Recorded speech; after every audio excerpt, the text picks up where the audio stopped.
तो राधे राधे मेरे सभी भाइयों को, गुड मॉर्निंग, जय श्री राम। और आज भाई दोबारा बहुत जल्दी उठा हूँ मैं। अभी बज रहे भाई 6:44 और सूरज देख लो भाई, सूर्यदेव महाराज दिन पर दिन एग्रेसिव होते जा रहे हैं। जय श्री राम। कट जा भाई कट। पहले तो 6 बजे देखना मुमकिन था, अब पूरे चटक हो रहे हैं। निकल चुके हैं भाई फैक्ट्री के लिए। आज और जल्दी निकला हूँ मैं, मतलब यार कोशिश तो मेरी पूरी थी कि जल्दी निकलूं, पर आज लेट हो गया। अरे कहना क्या चाहते हो? मतलब उस टाइम पे नहीं निकल पा रहा हूँ जिस पे निकलना चाहता था। मैं चाहता था 6:30 बजे निकलना, और मैं सोच रहा था कि मैं 6:30 बजे निकलूँगा और अपना मोटा मोटा 7 बजे से पहले, मतलब 7:30 तक मैं अपना साइट पे पहुँच जाऊँगा। इतनी जल्दी क्यों है भाई जाने की आज? क्योंकि मैंने मटेरियल नहीं मंगाया जो कल मेरे को मंगाना था। आज मॉर्निंग में लेबर 8 बजे करीब आती है और अपना काम करना चालू कर देगी, और मटेरियल अब तक पहुंचानी है। मेरी दही टूटेगी भाई, सही बताऊं तो मैं तो इसलिए ना कुछ भी करके मुझे फटाफट पहुंचना है। सनस्क्रीन वगैरह भी नहीं लगाई, नहीं तो पहले मैं गाड़ी में बैठ के श्रृंगार करता हूँ, पूरा सनस्क्रीन लगाता हूँ, लोशन वोशन डियो, मतलब बॉडी रोलर वगैरह सारी चीज़ें लगाता हूँ, और उसके बाद मैं गाड़ी स्टार्ट करके निकलता हूँ। पर आज तो भाई ऐसा कुछ भी नहीं करा है, फटाफट बस भाग रहा हूँ। और लेट होने का कारण क्या है भाई? ऐसा नहीं है कि सो के लेट उठाऊँ, हाँ अब ठीक है, ऐसा नहीं है भाई सो के लेट उठाऊँ। उठ तो मैं जल्दी गया था, सब कुछ जल्दी कर लिया था। 6 बजे से 6:30 बज गए भाई मेरे को सिर्फ और सिर्फ क्या कहते हैं अंडा बॉईल करने में, समझ रहे हो भाई? सिर्फ अंडा बॉईल करने में इतना टाइम लग गया। वो एक मशीन आती है अंडा बॉयलर वाली, उसमें डाल दी अंडे ने और सोचा भाई बॉईल हो जाएंगे। अब पता ही नहीं उस मशीन का चल रही थी नहीं चल रही थी। 15 मिनट रखा मैंने, कुछ फ़र्क नहीं दिखा। फिर मैंने फटाफट से हटाया और बॉईल करने डाले उसमें पैन में पानी भर के। भाई उसमें भी बॉईल नहीं हुए, पता नहीं अंडे थे क्या थे। जब उन्हें तोड़ा तो अंदर की स्किन ना पल्पी थी थोड़ी, मतलब ल्यूक की बात नहीं कर रहा मैं, स्किन की बात कर रहा हूँ, जो बाहर स्किन होती है वाइट वाली, वो थोड़ी पल्पी थी। तो फिर मैंने उसको दोबारा बॉईल करने के लिए रख दिए। अब जब टाइम देखा तो भाई 6:30 बज गए। मैं कहा यार ऐसे तो भाई मैंने खा लिया, अंडे खा लिए, अब ना भागो फटाफट। ब्रेड रखी हुई थी, उसमें मैंने वो लगा रखी थी 2-3 सॉसेस वगैरह, और उसमें बीच में रात में शायद सब्जी बची थी, आलू शिमला मिर्च डाली, फ्राई पैन पे गरम करी, और भाई खा के मैं तो निकल गया। मतलब ये सुअर के बच्चे, एक तो देखना कितना बड़ा ट्रेलर चला रहा है हरामजादा।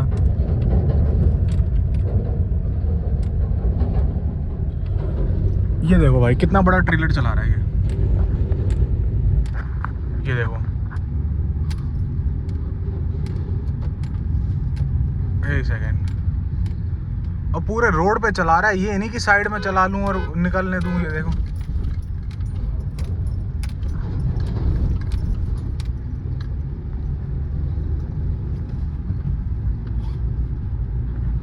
ऐसे तो बेवकूफ इंसान मिल जाता है ना सुबह सुबह ही। अब ये सर्विस लेन थी, सिंगल रोड थी, तो ये नहीं कि मेरे को निकलने दे। हॉर्न बजा रहा हूँ मैं कि भाई हट जा, साइड दबा दे, निकलने दे। भगा रहा है उसको बराबर तरीके से, ट्रैक्टर को। बेवकूफ आदमी। अबे इतनी बड़ी वो है, वो ट्रैक्टर वगैरह है, उसमें पता नहीं क्या तूने बांध रखा है पीछे लोहे का, हिलता हुआ ढम ढम करता हुआ उछलता हुआ लेके जा रहा है उसे। भाई कांच उड़ जाए, कुछ उड़ जाए, रोड ढंग से बनी हुई नहीं है, वो पत्थर वत्थर पड़े हुए हैं उसमें रोड पे। टायर में आगे कुछ हो, पर नहीं जी, इनमें दिमाग है सालों में। ऐसे पहले भी मेरे को एक बेवकूफ़ मिला था गाड़ी चलाते समय। बाइक आया, बाइक लेके एकदम से घुस गया था बीच में। तो ऐसे मूर्ख हैं, हमें मिलते रहते हैं भाई। वो ये देखो क्या स्पॉट किया अभी मैंने, ये देखो क्या स्पॉट किया भाई। ये देखो क्या चल रहा है, ये कौन सा बीस्ट है ये? जिसको शो पता है ना भाई इस गाड़ी के बारे में तो बताना ज़रूर क्या चीज़ है ये। खैर मुझे तो पता ही है, लैंड रोवर की गाड़ी है, बहुत पुरानी गाड़ी है, और अभी भी देखो ऐसे दिखती नहीं है, और जो दिख गई है कमाल लग रही है भाई, कमाल। ये इंजन वो इंजन है जिनकी बराबरी ना आज की डिफेंडर वगैरह भी नहीं कर सकती भाई। ये वो चीज़ें हैं भाई। मटेरियल नहीं आया था ना तो उस वजह से मैं भागता हुआ आया आज, और फिर वही हुआ, मैं यहाँ दोबारा पहुँच गया और आज कोई नहीं साइड पे दोबारा से। पता नहीं कहाँ स्टेसी करवा रहे हैं। ये देखो खाली पड़ी है, बिल्कुल खाली। अरे यार हाँ, मतलब वाइड एंगल में ना ये मेरा हाथ आ ही जाता है, तो इसको ना थोड़ा और पीछे से पकड़ना पड़ेगा, कोने से कैमरा। अकेला बैठा हूँ यहाँ पे इस समय और वेट ही कर रहा हूँ। मटेरियल का ऑर्डर लिखवा दिया है, मटेरियल आने में भी टाइम लगेगा, घंटा भर लग जाएगा आने में।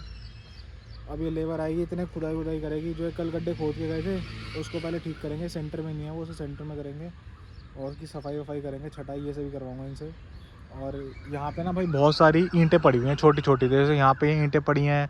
ऐसे पूरे एरिया में ना कहीं ना कहीं बहुत सारी ईंटें पड़ी हुई है, तो वो सारा चुगवाऊँगा कि ईंटें चुगो और वही ईंटें पहले यूज़ करना गड्ढे के अंदर। बाद में जो हमने मंगवा रखा है ईंटों का वो पड़ा है, वो देखो वो पड़ा, ये पड़ा, फिर इसमें से यूज़ करवाऊँगा। पहले इनसे चुगवाऊँगा सारी ईंटें और चुग लेंगे जब, उसके बाद यहाँ से यूज़ करवाऊँगा।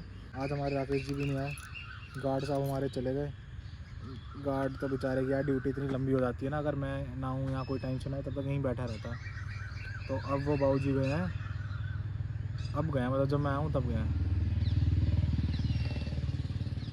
यहाँ पे ना यार भैंस देखी मैंने, मतलब हमने तो वो देखी है फीमेल जो होती है भैंस, दूध निकालने का काम आती है, पर जो मेल होते हैं उनका क्या करते हैं ये लोग। मेल वालों को भाई इन्होंने मतलब गाड़ी की तरह यूज़ करते हैं, उसके पीछे इन्होंने बुग्गी सी बांध रखी है और भगाते हुए लेके जा रहे थे। और इतने चिकने होते हैं ना वो, मतलब कोई बाल नहीं उनकी बॉडी पे और स्किन ऐसी एकदम चिकनी सी उनकी, चट चट बजाते चलते रहते हैं और भागते रहते हैं।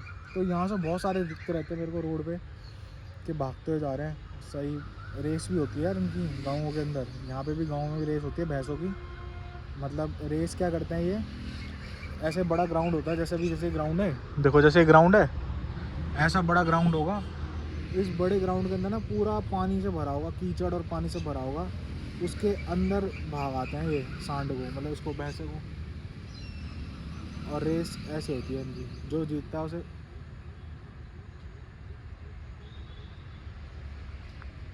ये कौवा है क्या है ये, वो बहुत बड़ा है, देखो जरा।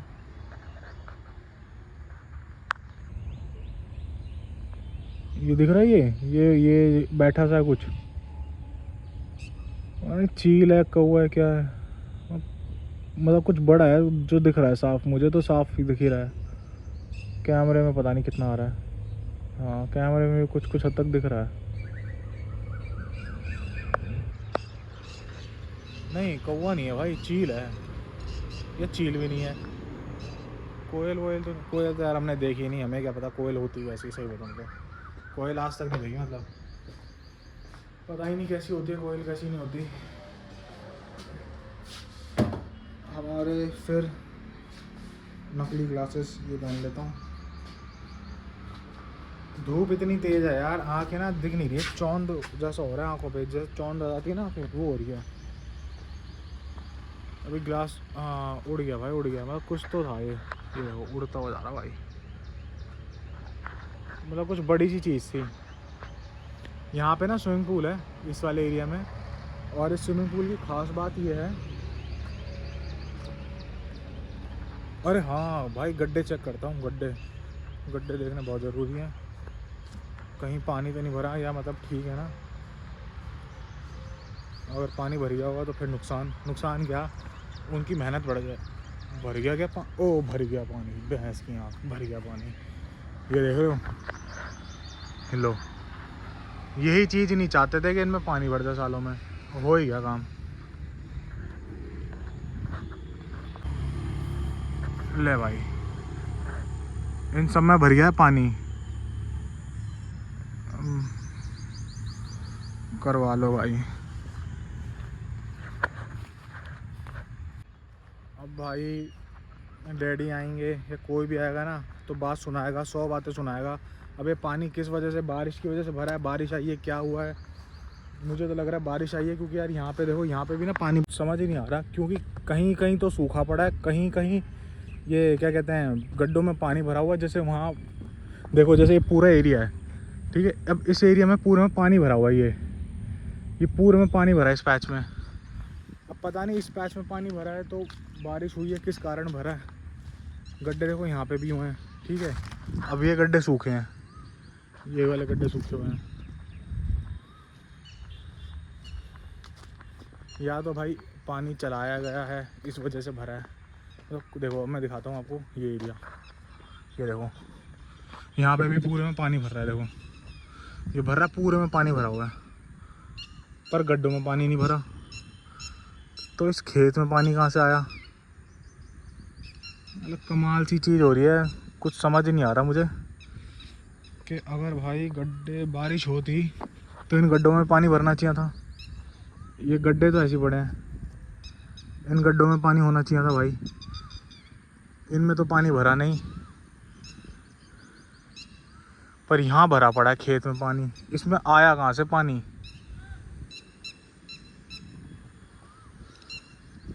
बंदे तो आ गए भाई। एक चक्कर काट कर आया हूँ और ऐसी हालत होगी, देख लो। सिर्फ एक चक्कर में मैंने वो कहाँ रख दिया चश्मा, शायद गाड़ी में रख दिया। इतनी गर्मी है भाई, इतनी गर्मी है। अब इसमें सनस्क्रीन क्या करेगी बताओ। अब सनस्क्रीन तो देख लो, पसीना कितना मुंह पे, चेहरे पे सब धुल जाएगी। पूछ पूछ के सारी सनस्क्रीन धुल जाएगी भाई। सनस्क्रीन ना मेरे को लगता है उन्हीं लोगों के काम आती है जो बंदे सनस्क्रीन लगाएं, एसी में जाके बैठ जाएं और छुट्टी। मतलब ऐसे जो काम करते हैं कंस्ट्रक्शन साइट पे या जो भी ये सब काम करते हैं, हमारे काम की नहीं है। और कौन सा प्रोडक्ट है फिर हमारे काम का भाई, फिर वो बता दो। कमेंट कर लो भाई अगर एक आध कोई देख रहा हो ये वीडियो और उसे पता हो तो, क्योंकि मैं ऐसे पूछता रहूँगा पसीने। सनस्क्रीन तो मुझे लगता है सारी उतर जाएगी, ठीक है। तो बताओ क्या किया जाए गाइस। ये देखो, ये है वो चीज़ जो मैं तुम्हें बता रहा था, बहुत बड़ी सी है। पर ये है क्या? इसकी भाई चोंच भी लंबी है, देख रहे हो? मतलब चोंच से खा रहा है ये घास जो भी खा रहा है, और बड़ा है ये।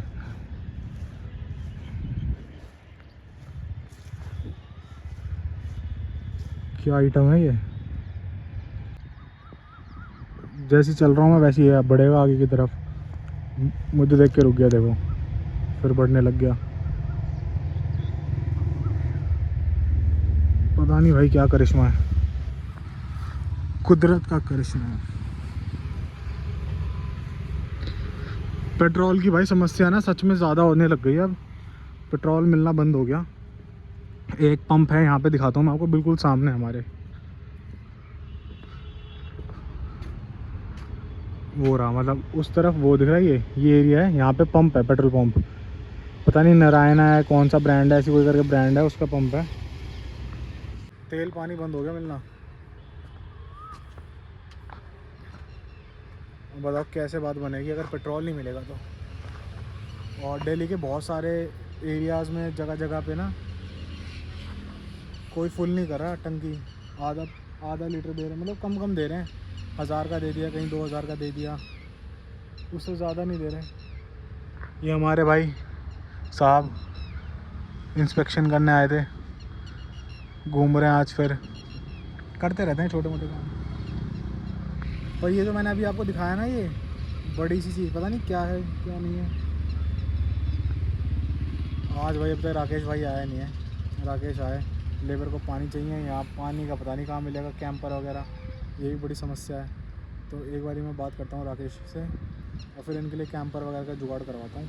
भाई धूप का अंदाज़ा लगा लो यार, कितनी तेज़ है। देखो कितनी ही तेज़ है धूप, ये देखो कैसे, कितनी ही तेज़ पड़ रही होगी। और बंदे काम करने में लग रहे हैं। मैं तो फिलहाल ही अंदर आके बैठ गया था थोड़ी देर के लिए, क्योंकि यार पसीने पसीने हो चुका था। ये देखो, ये लग रहा है काम करने में। ये कर रहा भाई काम। तो ये ना पीछे से, शेड के पीछे से, वहाँ से गड्ढे भरते हुए खोदते हुए, मतलब उसको लेवल में करते हुए अभी यहाँ तक आ गए। अभी सारा ये करेंगे काम, जितना भी लेवलिंग का है। और भाई मुझसे कह रहा है कि यार भैया जल्दी से ना वो बढ़वा दो वेल्डर को, ताकि वो डंडे काट दे। ये जितने भी डंडे लग रहे हैं ना, ये कटवाने हैं, तो ये वेल्डर ही काटेगा। और वेल्डर साहब आ नहीं रहे, मतलब गोली पे गोली दिए जा रहे हैं। कल बोला था आज आ जाऊँगा, आज कह रहा अब कल आऊँगा। इनकी क्या राम कहानी है ना, यही जाने। और वेल्डर का सारा काम ऑलमोस्ट हो चुका है, मतलब ये मान लो 97% उसका काम हो चुका है। तो अब वो ड्रामे कर रहे हैं। पहले तो बंदे ने सही खिसका दिया, पर अब ड्रामे चल रहे हैं बहुत ज़्यादा। तो फाइनली वेट ही कर रहा हूँ मैं वेल्डर का आ जाए या जल्दी आ जाए, तो मैं अपने पाइप वगैरह कटवा दूँ। 70 एक पाइप कटने हैं, 70 पाइप कट जाएंगे तो ये तुरंत लड़के खींच देंगे। कल लेबर ज़्यादा आएगी। अब आज के लिए मैंने मना कर दिया था कि लेबर ज़्यादा मत लेकर आना, क्योंकि वो मुझे पता था पाइप है ही नहीं हमारे पास, लगाएंगे क्या। तो मटेरियल वगैरह भी देखो सब कुछ आ चुका है। मैंने मटेरियल मंगवा के वहाँ डलवा दिया, सीमेंट के गट्टे अंदर रखवा दिए। अरे यार ये अच्छा हाँ, तो बाकी बस यही है। लड़का आवाज़ मार रहा था, वो कह रहा था कि भैया भैया, किसी और को कह रहा था। गर्मी भाई बहुत हो रही है, बहुत ज़्यादा गर्मी है यार, हद से ज़्यादा गर्मी है। पता नहीं क्या हो रहा है नोएडा, दिल्ली, एनसीआर के अंदर। रात होते होते मतलब 8 बजे के बाद 9 बजे तक ऐसा आंधी तूफान चलना चालू हो जाता है कि आफत आ रही हो। कहीं बारिश पड़ेगी, कहीं ओले भी पड़ रहे हैं, कहीं कुछ हो रहा है। सुबह इतनी तेज़ धूप है और पूछो मत। मौसम भी खेल खेल रहा है। पर खैर गर्मी है, पर इतनी नहीं है जितनी मई के महीने में होनी चाहिए। वैसे इस बार ना थोड़ा ठंडा ही मौसम है, और लू भी नहीं चल रही, और हवा ठंडी चल रही है, सबसे बड़ी बात। अब जून जुलाई में भी ऐसी रहे तो बढ़िया है यार, वो वैसी गर्मियाँ ना पड़े। और बच्चों की छुट्टी वगैरह पड़ चुकी है। और हाँ यार, अब ना मैं न्यूज़ देख रहा था, इंस्टाग्राम वगैरह चला रहा हूँ ना, तो बहुत ज़्यादा न्यूज़ आ रही है कि तेल महंगा होने वाला है, तेल के प्राइस बढ़ने वाले हैं। हमारी फैक्ट्री के सामने एक पेट्रोल पंप पड़ता है, वो तो भाई बंद हो चुका है। पेट्रोल पंप नारायणा करके कोई ब्रांड है, बिल्कुल बंद हो गया। आगे जियो का चल रहा है, और एक और है HP का, वो चल रहा है। एक और था कोई ऐसी लोकल ब्रांड है, वो मतलब ऐसा कोई फेमस ब्रांड नहीं है, वो बंद हो गया शायद पंप। तो अभी सीरियस होती जा रही समस्या। और मैं देख रहा था कि प्रधानमंत्री ने अपने कॉन्वो में से सिर्फ 2 गाड़ियाँ रखी हुई हैं, बाकी सारी गाड़ी हटा दी। और दिल्ली के अंदर नए नए रूल आ रहे हैं कि मंडे को जाओ तो खाली मेट्रो में जाओ, और जितने भी गवर्नमेंट एम्प्लॉयज़ हैं वो ये ट्रांसपोर्ट यूज़ करें, सरकारी ट्रांसपोर्ट यूज़ करें। तो मतलब अगर कुछ इतना लार्ज स्केल पे हो रहा है तो भाई कुछ तो सीरियस है। और यार मेरे को एक चीज़ समझ नहीं आती, मतलब सबके अपने अपने थॉट प्रोसेस हो सकते हैं। हमें जब भी आम जनता को कोई बात बताई जाती है तो ऐसे लंबी खींच के बताई जाती है, मतलब मुद्दे की बात नहीं बताते। ये सब बता देंगे कि ये काम मत करो, जैसे कि बता रहे हैं ज़्यादा ट्रैवल मत करो, वर्क फ्रॉम होम दे दिया बहुत सारी कंपनियों ने। इवन कि अब नीट का एग्ज़ाम भी पता नहीं ऑनलाइन हो रहा है या ऑफलाइन हो रहा है, मतलब सॉरी ऑनलाइन हो रहा है नीट का एग्ज़ाम। ये मैंने इंस्टाग्राम पे कहीं पढ़ा था, अब पता नहीं सच है झूठ है। अगर नीट का एग्ज़ाम भी बताओ ऑनलाइन करा रहे हैं तो बात सीरियस वाली है। कॉलेजेस के एग्ज़ाम ऑनलाइन हो रहे हैं, तो मतलब कुछ तो है भाई, मामला पानी ख़राब, गड़बड़ वाला सीन है। और देखो क्या है, वैसे तो सच बता देना चाहिए कि भाई देश की हालत ख़राब है, या इन चीज़ों में हाइक होगा या इनमें डाउन जाएगा, जो भी है क्लियर करके बोलना चाहिए। ऐसे नहीं है कि धीरे करके कर रहे हो, ऐसे तो बैंड बज जाएगी।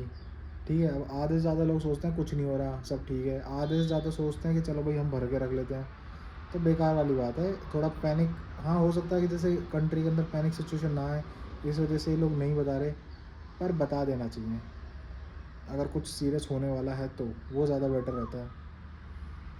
पैनिक तो यार 2 मिनट के लिए होंगे, ज़्यादा 10 मिनट के लिए हो जाएंगे, पर यह है कि उसके बाद कम से कम बंदा अपने हिसाब से काम तो करेगा। अब जैसे यही लगा लो, हम फैक्ट्री में मैं काम करवा रहा हूँ, आज 20,000 का मटेरियल डलवाया मैंने, ठीक है। चलो 50,000 का टोटल मटेरियल आना था, मैंने 50 का नहीं डलवाया, मैंने 20 का डलवाया। उसके बाद ये लेबर को पैसे दिए हैं, ये भी 70-80 हज़ार रुपये में लेबर हुई है जो पूरा काम करके देगी, ठीक है। तो अब ये पैसे जाने हमारी जेब से, और हम धीरे धीरे लगा रहे हैं पैसे। अब JCB आई थी कल, 10,000 रुपये सिर्फ गड्ढे खोदने के लिए JCB। तो कहने का मतलब ये है, अगर कोई ऐसी क्रिटिकल कंडीशन आ रही है जिसमें तुम्हें पैसे बचाने चाहिए, बचत करनी चाहिए, और सब्जियों में, रोटी में, जो बेसिक नीड्स हमारी वो पूरी करें, तो बता देना चाहिए, ताकि बंदे सेव करने लग जाए अपना पैसा। अब हम यहाँ पैसा लगा रहे हैं, इस चीज़ के अंदर इन्वेस्ट कर रहे हैं, इसी पर्पज़ से कर रहे हैं ताकि ये चीज़ जल्दी चले। पर अगर कंट्री की सिचुएशन ख़राब होने वाली तो ये चीज़ चल कर भी क्या कर लेगी, है ना। क्योंकि हमारा काम क्या है, ट्रांसपोर्ट का। यहाँ पे गाड़ियाँ जब रोड पे नहीं चल रही, अब मैंने सुना पंजाब में ट्रांसपोर्टेशन बिल्कुल बैन हो रखी है इस समय, चीज़ें आ रखी हैं। तो जब यहाँ ट्रांसपोर्ट ही नहीं चलेगा तो फिर यहाँ फिटनेस किस चीज़ की करवाने आएंगे वो लोग। चलो यार देखते हैं अभी क्या रहता है क्या नहीं रहता। बाकी अगर कुछ सिचुएशन क्रिटिकल है तो कम से कम बता देना चाहिए सरकार को, ऐसे करना नहीं चाहिए, नहीं तो बहुत सारे लोग हैं जो मारे जाएंगे। मैं अभी इंस्टाग्राम में भी देख रहा था ओला उबर बंद होने वाली है।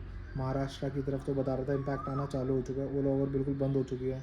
अभी सोचो जिनका बिजनेस ही ओला उबर पे चल रहा था या जिन्होंने अभी गाड़ी खरीदी होगी, ईएमआई बनवाई होगी और ओला उबर में, क्योंकि मेरा ना जानकार है, मैं वैसे इंटीरियर काम करता हूँ तो मेरा कारपेंटर है, सलमान नाम है उसका लड़के का, वो मुझे कह रहा था कि भैया मतलब अब इंटीरियर के काम है ना बहुत ज़्यादा रश हो चुका है, बहुत मारा मारी हो चुकी है। अब क्लाइंट ऐसे हो चुके हैं भाई, मतलब आप यकीन नहीं मानोगे, ईएमआई के ऊपर घर खरीद रहे हैं और ईएमआई के ऊपर ही इंटीरियर का काम करा रहे हैं। मतलब उनकी जेब में इतना पैसा भी नहीं है, कोई इतना पैसा भी इन्वेस्ट नहीं कर सकता 15-10 लाख रुपए कि मैं अपने घर को लगा दूँ नगद, या फिर मतलब एक वैल्यू मैं खर्च करके करा दूँ।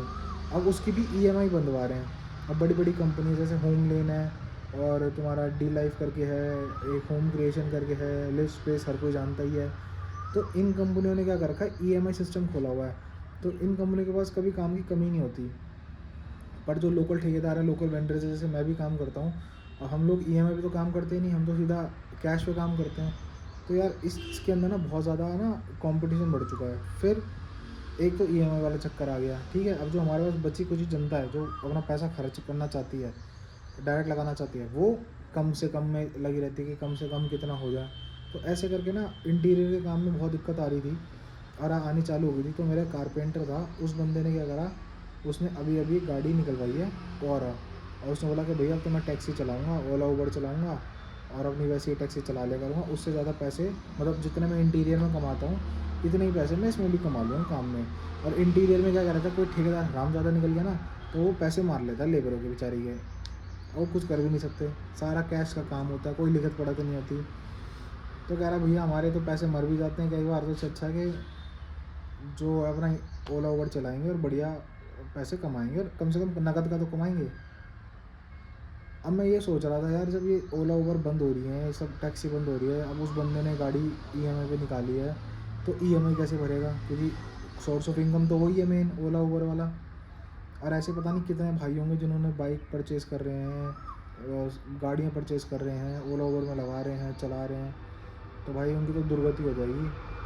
अब देखते हैं क्या सीन होने वाला है। और पेट्रोल के भाई दाम बढ़ चुके हैं। अब मुझे एग्जैक्ट नहीं पता ये कि कितने क्या क्या बढ़े हैं, और जहाँ तक खबर मिली है मुझे, क्योंकि मेरा एक फ्रेंड है उसका पेट्रोल पंप है, तो मैं ऐसी बात कर रहा था, मैं कहा भाई तेरे पंप पे कितना तेल है अभी इस समय, क्या हिसाब चल रहा है। तो उसने ही बताया मुझे कि भाई पेट्रोल पे ना 3-3 रुपये बढ़े हैं, मतलब हमारे यहाँ दिल्ली एनसीआर में 3-3 रुपये बढ़े हैं। तो पहले कितने का मिलता था, शायद 94-95 का मिलता होगा, अब वो 97 के आसपास का है। 94 कुछ पैसे का था पेट्रोल, अब फ़िलहाल 97 का है। तो ये अपडेट है। डीजल के भी ऊपर 3 रुपये बढ़े हैं और सीएनजी मेरे ख्याल से 72 रुपये या 73 रुपये हो गई है। पर फिर भी पेट्रोल से तो कम ही है भाई, और कम की बात नहीं है यार, पैसे की बात नहीं है, रेंज की बात है। सारी बात है कि कंजप्शन की बात है कि एक पेट्रोल की गाड़ी, मेरी गाड़ी फ्रॉन्क्स है भाई, कोई इतनी बड़ी लंबी चौड़ी गाड़ी नहीं है, ठीक है, एक बेसिक सी गाड़ी है। वो बेसिक सी गाड़ी सोचो 17 की माइलेज देती है मुझे, जबकि मैं गाड़ी बहुत ठीक चला रहा हूँ, हाईवे पे चला रहा हूँ। अगर मैं भगाऊंगा गाड़ी को 120, 130, 135 तो यार 15 की भी माइलेज देती है गाड़ी को मुझे। तो सीएनजी, अगर यहाँ सीएनजी होती ना, सीएनजी में देती है गाड़ी भाई वो 35 की एवरेज, एक बेसिक सिटी के अंदर बता रहा हूँ मैं आपको, जहाँ मेरी सिटी के अंदर 15 से लेकर 17 के बीच में देती है, वहाँ पे सीएनजी की गाड़ी 30 से लेकर 35 के बीच में देती है। मतलब मैंने सुना लोगों को 35 ही देती है वो।